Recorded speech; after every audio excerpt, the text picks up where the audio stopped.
रामलला की प्राण प्रतिष्ठा में अब चंद घंटों का वक्त शेष बचा है।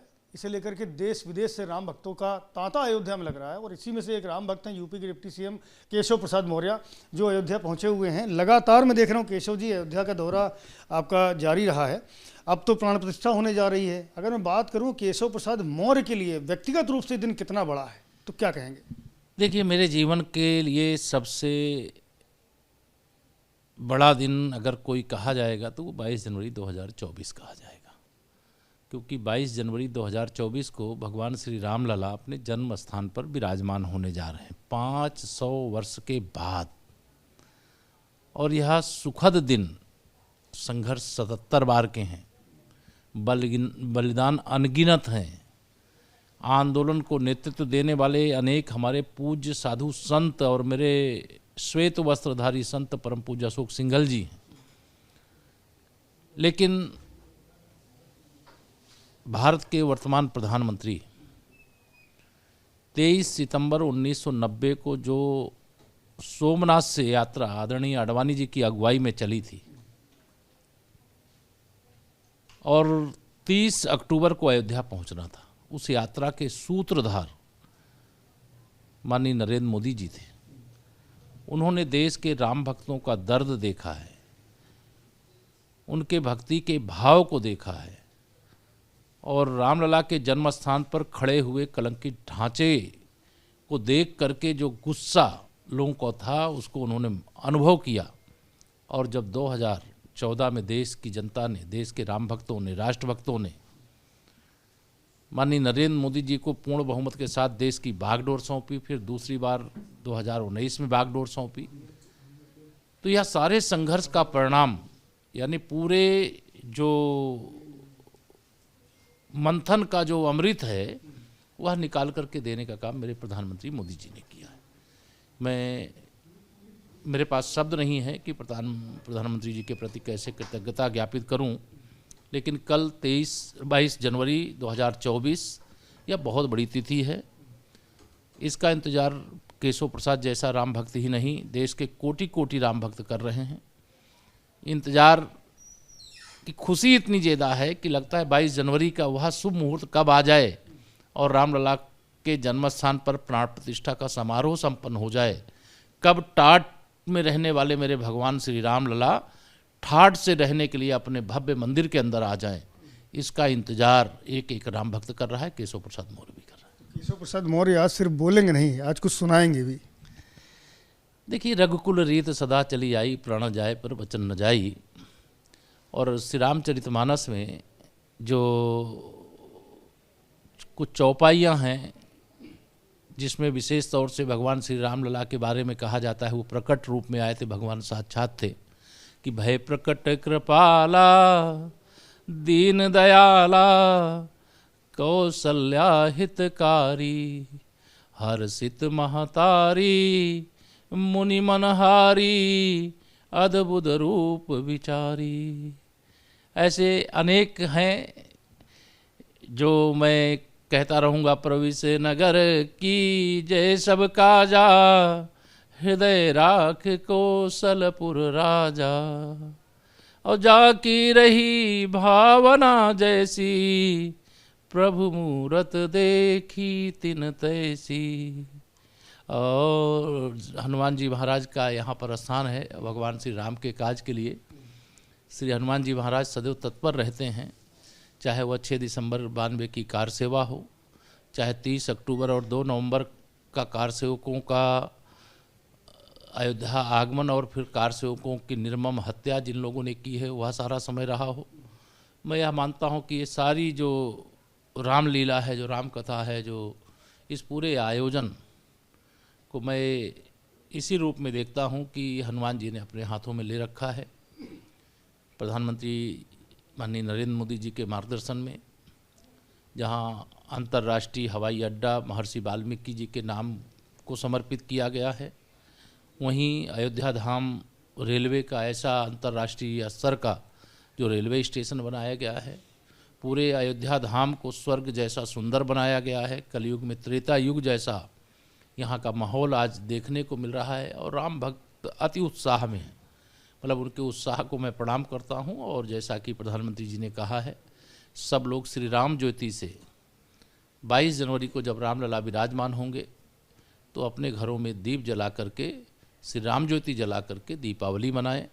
यह ऐतिहासिक क्षण है, ये गुलामी की मानसिकता से मुक्ति का दिन है, ये विरासत पर गर्व करने का दिन है।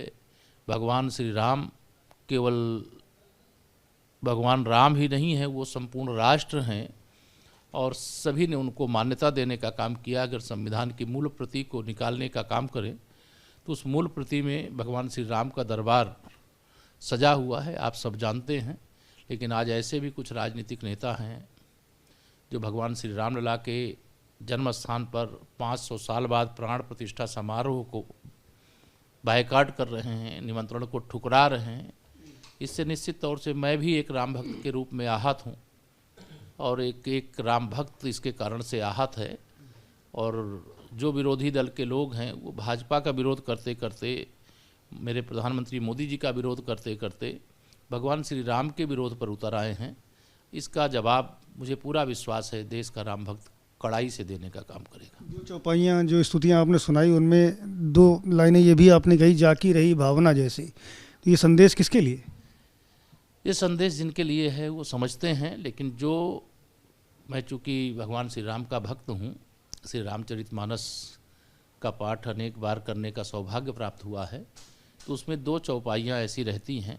एक जनकपुर की है जिसमें भगवान श्री राम माता सीता के विवाह उत्सव में गए थे, वहीं पर जाकी रही भावना जैसी, प्रभु मूरत देखी तिन तैसी। तो जो हमारे विपक्षी मित्र लोग हैं, अगर उनकी भावना भगवान को शत्रु के रूप में देखने की है तो फिर भगवान तो नरसिंह रूप ही है। आपने देखा होगा कि फिर उनको उस रूप में दिखाई देते हैं, जो उन्हें भगवान के रूप में दिखाई देते हैं उनको चतुर्भुज रूप में दिखाई देते हैं। और फिर कहते हैं ना कि जाको प्रभु दारुण दुख दीना, ताकि मति पहले हर लीना। या तो उनकी भावना खराब है या तो प्रभु की कृपा से वो वंचित है, उनके पापों की उनको सजा मिल रही है। अन्यथा ऐसा सौभाग्यशाली क्षण कोई नहीं छोड़ सकता, क्योंकि 22 जनवरी 2024 केवल 22 जनवरी 2024 को ही आएगी, या 22 जनवरी 2024 की फिर दोबारा नहीं आएगी, या सुअवसर दोबारा नहीं आएगा।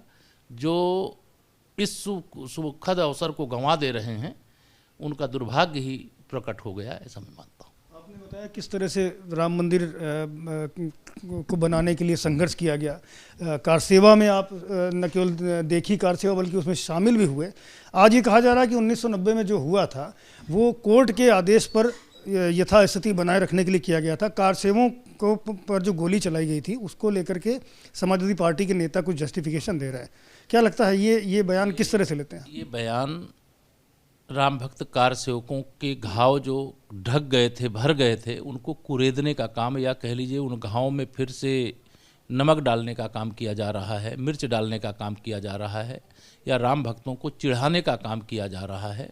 और मैंने यही कहा कि जाको प्रभु दारुण दुख दीना, ताकि मति पहले हर लीना।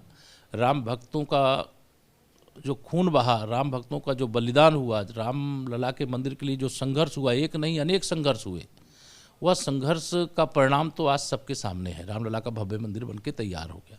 कल 22 जनवरी को रामलला टाट से निकल करके ठाठ से अपने भव्य मंदिर के अंदर आ जाएंगे। लेकिन अब इनके सबके ठाठ से अभी तक जो अपनी राजनीतिक जिंदगी जी रहे थे, इनके टाट में जाने का समय आ गया। कल बड़ा दिन है, लेकिन कल की पूजन विधि को लेकर के, प्राण प्रतिष्ठा समारोह को लेकर के, जहां पर भव्य मंदिर बना है उस स्थान को लेकर के भी कुछ सवाल खड़े किए जा रहे हैं। इनको किस तरह से देखते हैं? जो सवाल उठा रहे हैं वह स्वयं राम भक्तों की नज़र में सवाल बन करके खड़े हो गए। सबका भरोसा और विश्वास है कि हमारे पूज्य धर्माचार्यों ने, ज्योतिषाचार्यों ने, अनुष्ठानकर्ताओं ने बहुत विधिवत तरीके से देख सुन समझ करके, जहाँ रामलला का भव्य मंदिर बना है, जहाँ रामलला विराजमान होने जा रहे हैं, वहीं पर मेरे रामलला का जन्म हुआ है। हमारा सबका विश्वास है, मुट्ठी भर गिने चुने जो रामद्रोही हैं, जो राम मंदिर निर्माण के विरोधी हैं, जो भगवान राम को काल्पनिक बताने के दोषी हैं, जो भगवान राम के भक्तों पर गोली चलाने के अपराधी हैं, उनकी नज़र में अगर इस प्रकार का कोई दोष आता है तो यह उनका दोष है। ये जो रामलला का मंदिर बनाने वाला श्री राम जन्मभूमि तीर्थ क्षेत्र ट्रस्ट है उसका ये दोष नहीं है। और जहाँ तक 30 अक्टूबर 90 और वहीं दूसरी तरफ वो 6 दिसंबर 1992 दो तिथियां हैं। उस समय भी सरकार थी, 92 में भी सरकार थी, 90 में समाजवादी पार्टी की सरकार थी जिसने राम भक्तों के खून से अयोध्या की धरती को लाल किया, सरयू के पानी को लाल किया। जो याद करते हैं वो दृश्य तो क्रोध भी आता है, लेकिन भगवान के लिए एक नहीं अनेक राम भक्त न्यौछावर होने के लिए हर समय तैयार रहते थे। यह त्रेता युग से सब जानते हैं। और 6 दिसंबर 92 को भी जब ढांचा ढहा, गोली तो उस समय भी चलाई जा सकती थी, लेकिन सरकार गंवाना स्वीकार कर लिया। एक नहीं 4, उत्तर प्रदेश, मध्य प्रदेश, राजस्थान, हिमाचल प्रदेश, लेकिन कार सेवकों पर गोली चलाना स्वीकार नहीं किया जी। जब राम भक्ति होती है, राष्ट्रभक्ति होती है, जब गुलामी के निशानी को मिटाने का वक्त होता है तो सारे देश को एक हो जाना चाहिए, सारे दलों को एक हो जाना चाहिए। लेकिन जो दल आज भगवान श्री राम के मंदिर निर्माण से भगवान राम के बैरी बन करके खड़े हैं, उनकी रक्षा तो प्रभु राम ही करेंगे। कल बड़ा दिन है, प्रधानमंत्री मोदी आएंगे, आप लोग भी प्राण प्रतिष्ठा समारोह में मौजूद रहेंगे, लेकिन बहुत सारे लोग ऐसे हैं जो इस कार्यक्रम में शामिल नहीं हो पाएंगे, उनके लिए क्या संदेश? उनके लिए आदरणीय प्रधानमंत्री जी ने संदेश दिया है, हर ग्राम, हर मोहल्ला, हर ग्राम अयोध्या धाम, हर मंदिर श्री राम मंदिर, और हर घर भी जो है वो भगवान श्री राम का घर मान करके श्री राम ज्योति से ज्योति जलावें। हर मंदिर को स्वच्छ करें, वहाँ पर रंगोली सजावें, वहाँ पर भी भजन कीर्तन श्री राम जय जय राम का जाप करें। और हर गांव के अंदर 14 जनवरी से 22 जनवरी तक स्वच्छता का अभियान चलाने का आह्वान किया। और पूरा देश इस काम में लगा हुआ है। स्वयं प्रधानमंत्री जी स्वयं पोंछा लगाए हैं, आपने देखा है। स्वच्छता का उनका जो संकल्प है वह केवल भाषण में नहीं रहता है, स्वयं करके दिखाते हैं। स्वच्छ भारत स्वस्थ भारत का नारा उन्होंने दिया तो स्वयं झाड़ू लगाए थे, स्वयं कूड़ा उठाए थे। जब उन्होंने प्रयागराज के कुंभ में डुबकी लगाई तो उस समय सफाई करने वाले कर्मचारियों को कुर्सी पर बैठाए, स्वयं जमीन पर बैठ करके उनके चरण धो करके उनका सम्मान करने का काम किया था। और जब देश से कहा कि हर मंदिर और तीर्थ स्थल को स्वच्छ बनाओ, तो उस स्वच्छता के अभियान में पंचवटी, जहाँ भगवान श्री राम ये अपनी कुटियाँ बना करके माता सीता जी और लक्ष्मण जी के साथ रहते थे, वहाँ स्वच्छता अभियान चला करके शुरुआत किया। और 11 दिन के कठिन अनुष्ठान का जो व्रत उपवास का जो संकल्प उन्होंने लिया है, मैं लगातार उनकी यात्रा को देख रहा हूँ।